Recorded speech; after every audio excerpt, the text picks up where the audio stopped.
우리는 지난 시간에 예수 믿고 구원 얻은 감격의 사람인 우리는 삶이 변해야 한다라고 그렇게 말씀을 드렸습니다. 그러면서 베드로 사도는 그 삶이 어떻게 변화해야 할까 세 가지의 행동 패턴을 우리에게 요청하고 있는데요. 지난주가 살펴본 것이 그 첫 번째, 거룩한 자가 되라라는 말씀이었습니다. 기억이 나십니까? 지난주에는 임시처소로의 이전 경과를 제가 한 30분 동안 보고를 한 것 같은데요. 그것 때문에 설교가 아주 압축적으로 제가 설교를 하느라 여러분이 잘 알아들으셨는지 제가 잘 모르겠는데, 거룩한 자가 되라는 첫 번째 명령이었습니다. 오늘은 그에 이어서 두 번째와 세 번째 명령을 함께 살펴보겠습니다. 그리스도인이 예수 믿고 변화되어진 삶, 어떤 삶을 살아야 할 것인가? 그 두 번째는요, 나그네로 있을 때를 두려움으로 지내라, 이렇게 명령하고 있습니다. 여기 두려움으로 지내라라는 이 말을 오해하면 아니 공포에 찌들어 살라는 소린가? 라는 생각을 할 수가 있는데 그런 건 절대 아닙니다. 신앙이 공포 속으로 몰아넣는 일이라면 그건 철저히 가짜입니다. 이단이나 사이비 종교들이 신도들을 공포로 몰아넣고 물질도 빼앗고 노동력도 빼앗고 육체까지도 빼앗는 일들이 있지 않습니까? 그건 결단코 잘못된 것이며 거짓입니다. 여기 두려움으로 지내라라는 말은 공포에 찌들으라는 소리가 아니라 하나님의 심판주이신 하나님의 시선 아래에서 오늘을 근신하며 주의 깊게 살아가라라는 바로 그런 명령인 것입니다. 여러분, 예를 들어 지금 대한민국에 CCTV가 엄청나게 많이 깔려 있는데요. CCTV가 저 거리에 달려 있다고 해서 여러분 두려움을 느끼십니까? 저 CCTV가 두려운 사람은 아마 범죄자들 아니겠습니까? 일반인들은 오히려 어두운 밤거리에 CCTV가 달려 있으면 오히려 마음에 위로를 받습니다. 보호를 받는 것 같은 느낌이 들지 않습니까? 그러니까 범죄하지 않은 사람은 오히려 CCTV가 보호로 느껴지지만 범죄자는 그 CCTV가 두려울 수밖에 없을 겁니다. 그래서 CCTV는 보호용이다라는 사실을 또 우리는 첫 번째로 받아야겠고, 또 하나 CCTV가 가지고 있는 두 번째 특징은 뭐냐 하면 우리 자신이 함부로 행동하지 않도록 제약을 걸어주는 그런 역할도 하는 거죠.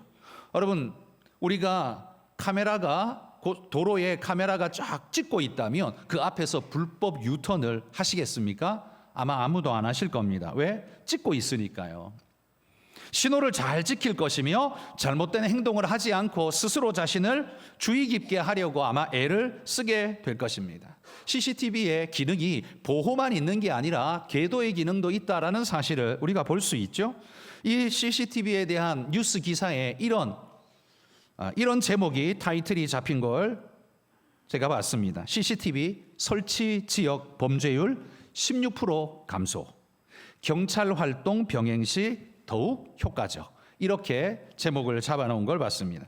CCTV가 설치되어 있는 곳은 다른 곳에 비해서 16%나 범죄율이 훨씬 감소하더라. 그리고 거기에 경찰력이 더해지면 훨씬 더 많이 감소될 것이다 라고 지금 예상하는 거죠.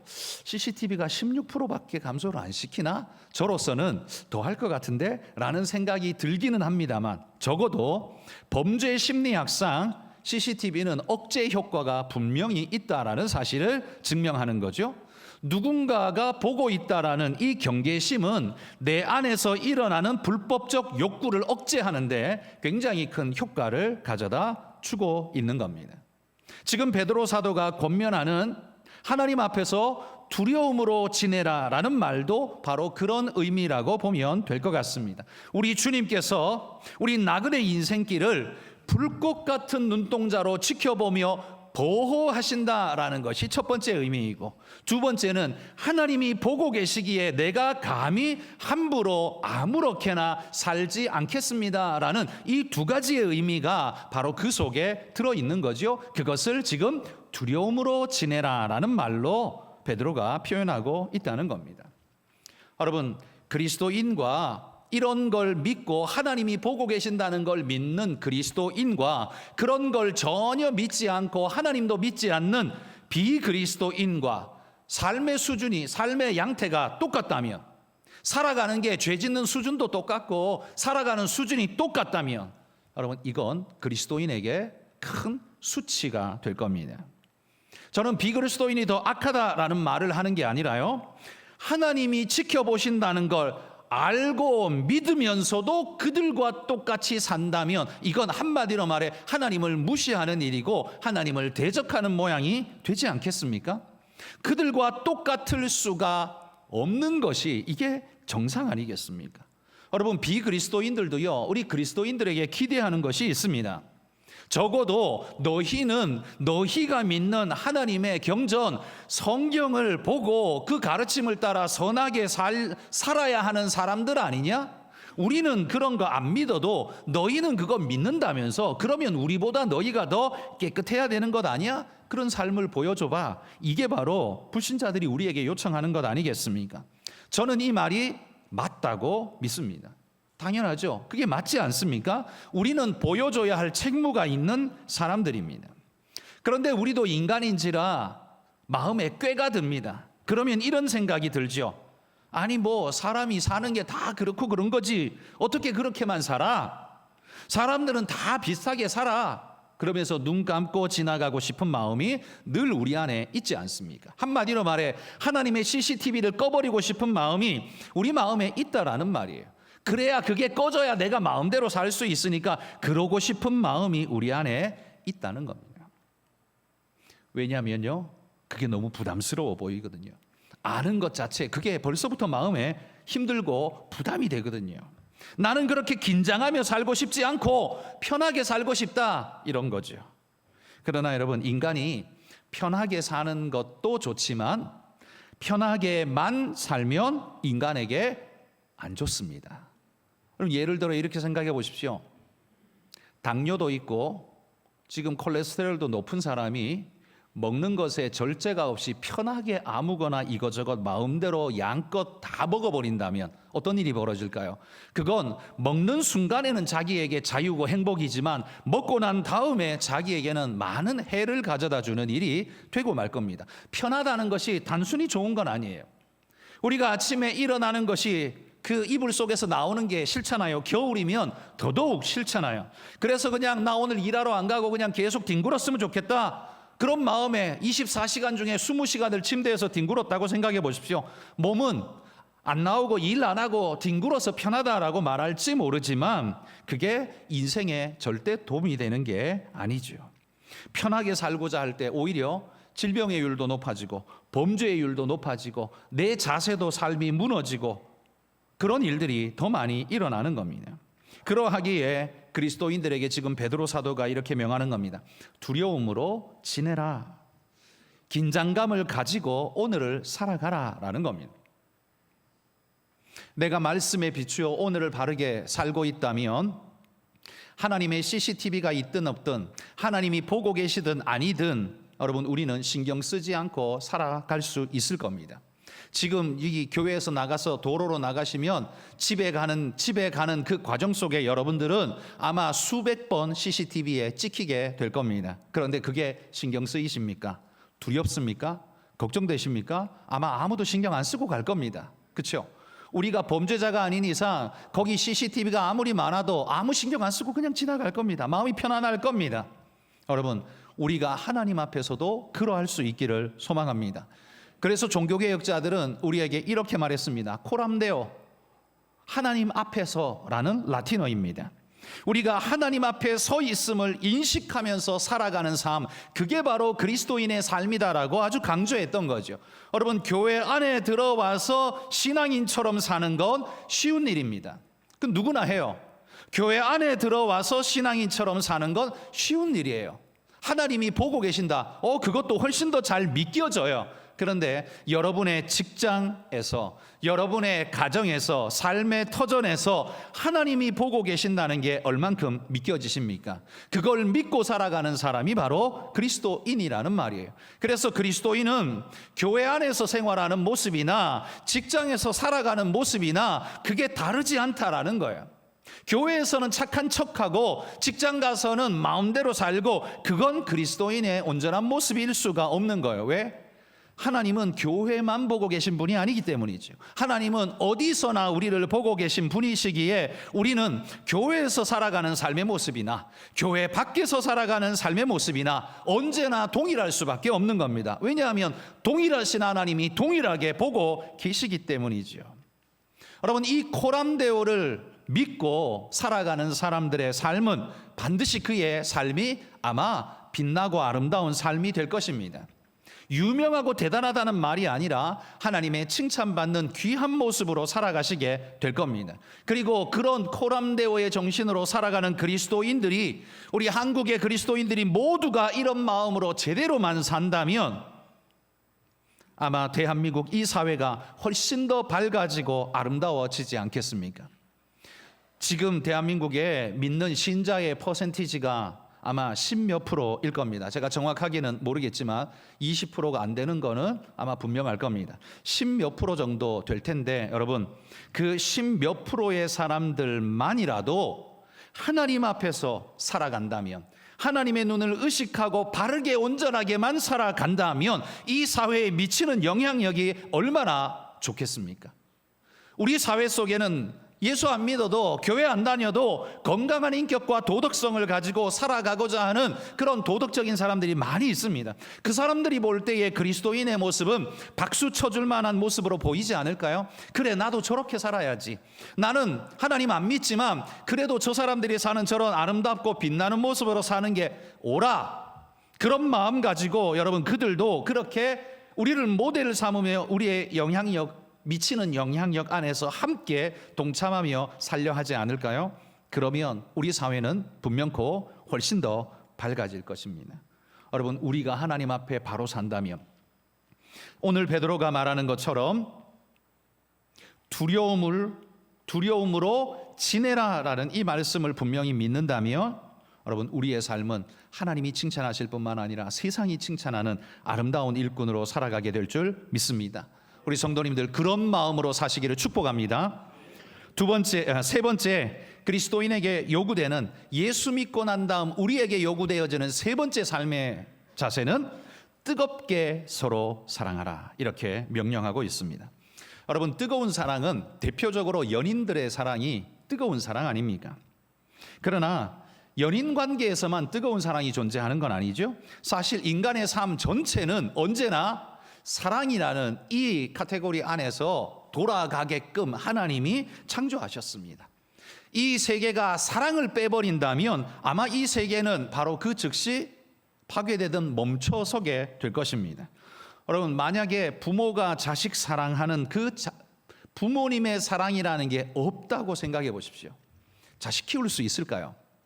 새벽에 3번, 4번 깨가지고 젖달라고 우는 그 아기를 자식 사랑하는 마음이 없다면 어떤 마음일까요? 아, 이거 귀찮아 죽겠네, 이거 어디 갖다 버려야 되겠네 라고 생각하지 않을까요?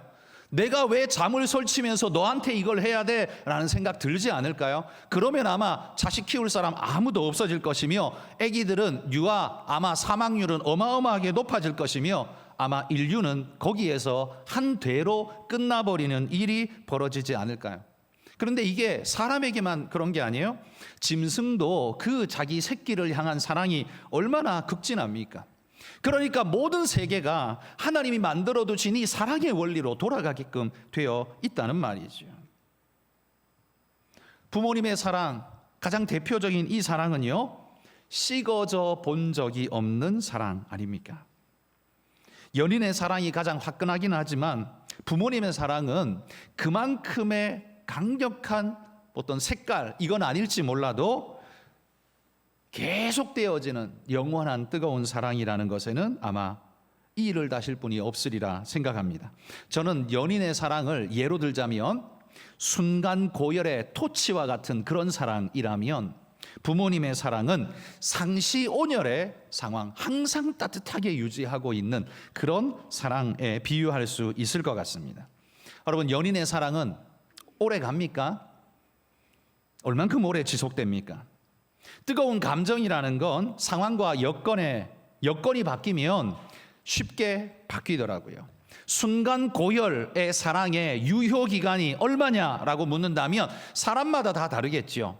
정확히 얼마다라고 말할 수 없지만 제가 생각할 때, 그리고 제가 경험하고 제가 느낄 때 아마 자식 낳기 전까지 아닐까? 이런 생각이 듭니다. 왜냐하면 자식이 딱 태어나는 순간 엄마는 사랑의 방향이 이제는 더 이상 남편이 아닙니다. 어디로 가요? 자식한테 몰빵을 갑니다. 그때부터는 밥을 알아서 챙겨 먹어. 나 힘들어 죽겠으니까. 그때부터 이제 가기 시작하는 거죠. 나 이거 힘드니까 이거 해, 저거 해. 사랑이 그쪽으로 가지 않고 자식에게로만 오로지 쏟아지잖아요.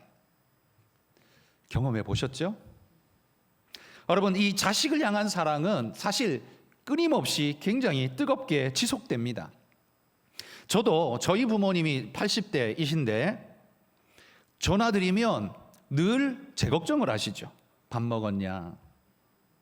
사고 안 나게 조심해라. 늘 그렇게 걱정을 하십니다. 여러분, 이 80이 넘으신 부모님들이 그 자식은 언제나 어린아이로 보이나 봅니다. 그래서 늘 그렇게 말씀하시죠. 왜 그럴까요? 그게 사랑 아니겠습니까? 자식을 향한 부모의 사랑이겠죠. 여러분, 베드로 사도는 우리가 사랑해야 할 이유가 그냥 부모 자식의 사랑만 봐도 뜨겁게 사랑하지만 부모 자식이라서가 아니라 그리스도인인 우리는 사랑해야 할 이유가 분명하게 세 가지가 있다라고 강조하면서 사랑할 것을 명령하고 있습니다.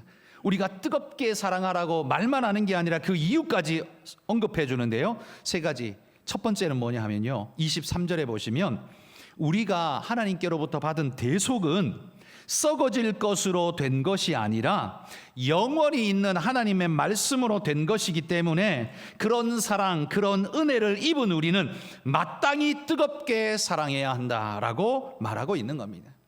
예를 들면 1만 달란트 탕감받은 자는 그 1만 달란트의 감격 때문에 1만 달란트가 얼마 큰 거예요? 이 달란트라는 건 돈 금액이 아니라 무게 단위예요. 34kg이 한 달란트입니다. 여러분, 금이 34kg 곱하기 1만이면 이 도대체 금액이 얼마인 거예요? 요즘같이 금값 높을 때 이 계산해 보십시오. 이게 어마어마한 금액입니다. 그런데 내가 이만큼 빚졌는데 이걸 탕감받았다고 생각해 보세요. 얼마나 감격스럽겠습니까? 이 감격을 가지고 나가는데 내 친구가 나한테 100만 원 빚졌어. 그건 아무것도 아니죠. 그러면 어떻게 해요? 괜찮아. 안 갚아도 돼. 얼마든지 할 수 있습니다. 왜요? 나는 1만 달란트를 탕감받았으니까요. 이런 감격의 은혜가 살아있는 그리스도인이라면 세상에 나가서 살 때 어떻게 살아요? 평상시에는 100만 원? 야, 그거 당연히 갚아야지. 반드시 내놔 하겠지만 내가 1만 달란트를 탕감받고 받은 자라면 이거 용서해주고 탕감해주는 거 어렵지 않을 겁니다. 내가 탕감받은 거에 비하면 이거 아무것도 아니니까, 이거 완전 조족지혈이니까 그까짓 거 안 받아도 돼, 괜찮아 할 겁니다. 바로 그런 마음으로 살라는 겁니다. 우리가 하나님께 받은 대속은요, 썩지 않을 영원한 것으로 받은 대속이기에, 확실하고도 영원한 대속이기에 그 큰 은혜를 받은 자라면 얼마든지 사랑으로 살 수 있다. 기억해라, 네가 1만 달란트 탕감받은 자이다. 하나님 우리에게 그렇게 말하고 있다는 말이에요. 여러분, 조용필 씨가 부른 바람의 노래라는 곡을 잘 아시죠? 그 가사가 참으로 귀합니다. 요즘 나오는 노래는 도대체 가사가 뭔지를 못 알아듣겠는데 옛날에 나온 노래들은 가사가 다 시였지 않습니까? 이 바람의 노래라는 곡 가사를 제가 한번 읽어드려 보겠습니다. 살면서 듣게 될까 언젠가는 바람의 노래를, 세월 가면 그때는 알게 될까 꽃이 지는 이유를, 나를 떠난 사람들과 만나게 될 또 다른 사람들, 스쳐가는 인연과 그리움은 어느 곳으로 가는가, 나의 작은 지혜로는 알 수가 없네. 내가 아는 건 살아가는 방법뿐이야. 보다 많은 실패와 고뇌의 시간이 비켜갈 수 없다는 걸 우린 깨달았네. 이제 그 해답이 사랑이라면 나는 이 세상 모든 것들을 사랑하겠네 라고 말합니다. 여러분, 이 가사의 내용 보면 내용이 이거지 않습니까? 나는 이것도 몰라, 저것도 몰라, 이게 왜 일어났는지도 몰라, 바람이 왜 생겼는지 어디서부터 어디로 가는지도 몰라, 수없이 만나고 스쳐 지나가는 사람들 그 관계, 인과관계도 나는 몰라. 그런데 내 인생에서 수없이 만나는 실패와 고뇌는 내가 피해갈 수 없다는 사실은 내가 알아. 그러면 이런 내 삶 속에서 내 인생의 행복을 향한 나의 해답은 도대체 무엇일까? 그건 사랑하는 것뿐이야 라고 노래하는 게 이 조용필 씨의 노래 아닌가 생각됩니다. 하나님을 몰라도, 인생 끝이 어떻게 될지 몰라도, 오늘 내 삶에 진행되고 있는 이 모든 일들의 인과관계를 내가 다 해석할 수 없다 할지라도 내 인생에서 찾은 가장 확실한 해답은 사랑하는 것, 그거는 알아 라고 이야기를 하는 거죠. 여러분, 이것도 몰라 저것도 모르는 사람도요, 사랑하는 게 인생의 가장 귀한 것이라는 걸 깨닫고 있다고 말하고 있습니다. 그러면 여러분, 하나님도 알아, 인생이 죽으면 어디로 가는지도 알아, 오늘 이루어지고 있는 인과관계의 이 모든 관계와 일들에 대해서 해석은 못하지만 그 뒤에 하나님이 서 계시다는 건 알아. 이 모든 걸 다 알아. 아는 나는 어떻게 살아야 하는 걸까요? 모르는 사람도 이거 다 모른다 할지라도 사랑하는 것이 내 인생의 가장 귀한 일이라는 걸 안다고 말하는데, 여러분, 그걸 다 아는 우리는, 모두는 아닐지라도 그 방향과 그 모습을 아는 우리는 어떻게 살아야 될까요? 그래서 여러분, 이런 삶을 받아들일 마음의 용량이 그리스도인은 비그리스도인보다 훨씬 넓어야 하지 않겠습니까? 왜? 우리는 아는 게 더 많으니까요. 저들은 죽고 난 다음에 몰라지만 우리는 알잖아요. 하나님의 심판이 있다는 것도 알잖아요. 그 심판이 어떻게 되어질지도 알잖아요. 여러분, 그러기에 우리는, 그걸 아는 우리는 어떻게 더 살아야 하겠습니까? 그래서 베드로가 말하는 겁니다. 더 뜨겁게 사랑해라. 그 시간 안에 더 뜨겁게 사랑해라. 네가 그 하나님의 구속의 은혜, 대속의 은혜, 1만 달란트 탕감받는 대속의 은혜로 감격으로 살아라. 그러면 뜨겁게 사랑할 수 있다라고 지금 말하고 있다는 거예요. 우리가 사랑해야 하는 두 번째 이유는 이겁니다. 하나님이 우리를 뜨겁게 사랑하시기 때문입니다. 20절에 보시면 하나님은 창세전에 미리 우리의 구원을 위한 계획을 세우시며 진행하셨다라고 말하고 있습니다. 여러분, 그 기간이 도대체 언제일까요? 하나님이 우리를 구원하기 위해 계획을 세우실 때 그 계획의 시작점은 언제일까요? 성경에 보면 태초에라고 말합니다. 그 태초에가 언제입니까? 아담과 하와가 범죄한 그때부터 이미 가죽옷을 지어 입히시며 여자의 후손이 그들을 구원할 것을 이미 하나님은 계획하고 계셨습니다. 그러니까 하나님이 우리를 구원할 계획은 언제부터냐 하면 이미 태초부터 하고 계셨다라는 말이에요. 여러분들이 연애를 할 때 상대방의 생일을 잘 챙겨줘야 되겠다라는 마음이 들면 생일 선물을 준비하겠죠. 생일 선물을 준비할 때 어떤 마음으로 준비하십니까?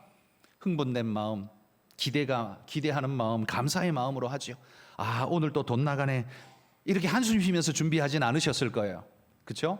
더 좋은 걸 해줘야 되는데 그런 사랑의 마음으로 아마 하셨을 거예요. 그런데 여러분, 다음 주가 그 사람 생일이야. 그럼 어떻게 해요? 뭐 반지든 목걸이든 준비하겠죠. 준비할 때 그거 사러 가서 제일 예쁜 거, 내 능력에서 사줄 수 있는 것 중에서도 제일 예쁜 걸 고를 것입니다. 시간을 들여서 단벌에 들어가서 가자마자 사는 게 아니라 여기도 가서 골라보고 저기도 가서 골라보고 여기저기 발품 팔아가지고 그 중에서 제일 좋은 걸 고르기 위해서 아마 시간을 들일 겁니다. 그리고 많은 돈을 들여서 내 것 같으면 그렇게 안 사겠지만 그의 것이니까 돈을 더 많이 들여서 아마 살려고 노력하실 겁니다. 그렇죠? 그리고는요, 그 생일 될 때까지 어떻게 해요?